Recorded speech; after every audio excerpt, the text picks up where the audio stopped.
We are Onyx Imaging. We are the highest rated and most reviewed printer service center in Oklahoma. Hey there YouTubers, it's your girl Brett over here at Onyx. Today I'm going to show you how to clear a paper jam, and I'm working with the Canon color image class LBP654cdw.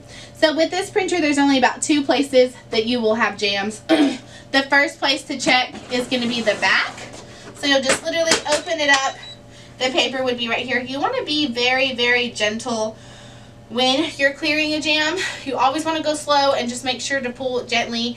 Otherwise you could rip some pieces of paper off inside of it or cause more jams. And it's really hot back here, so be careful. The next place is going to be right here. If you do see it here, you can just pull it up and out. Just make sure you're very careful when doing that so you don't damage anything and cause more jams. If you're in need of any supplies or quotes, give your girl Brett a call and have a great day. Thank you for watching. If you're interested in how you can receive free labor on all of your service calls, as well as how to qualify for free printer upgrades, contact us today. We are here for all of your printer and office supply needs.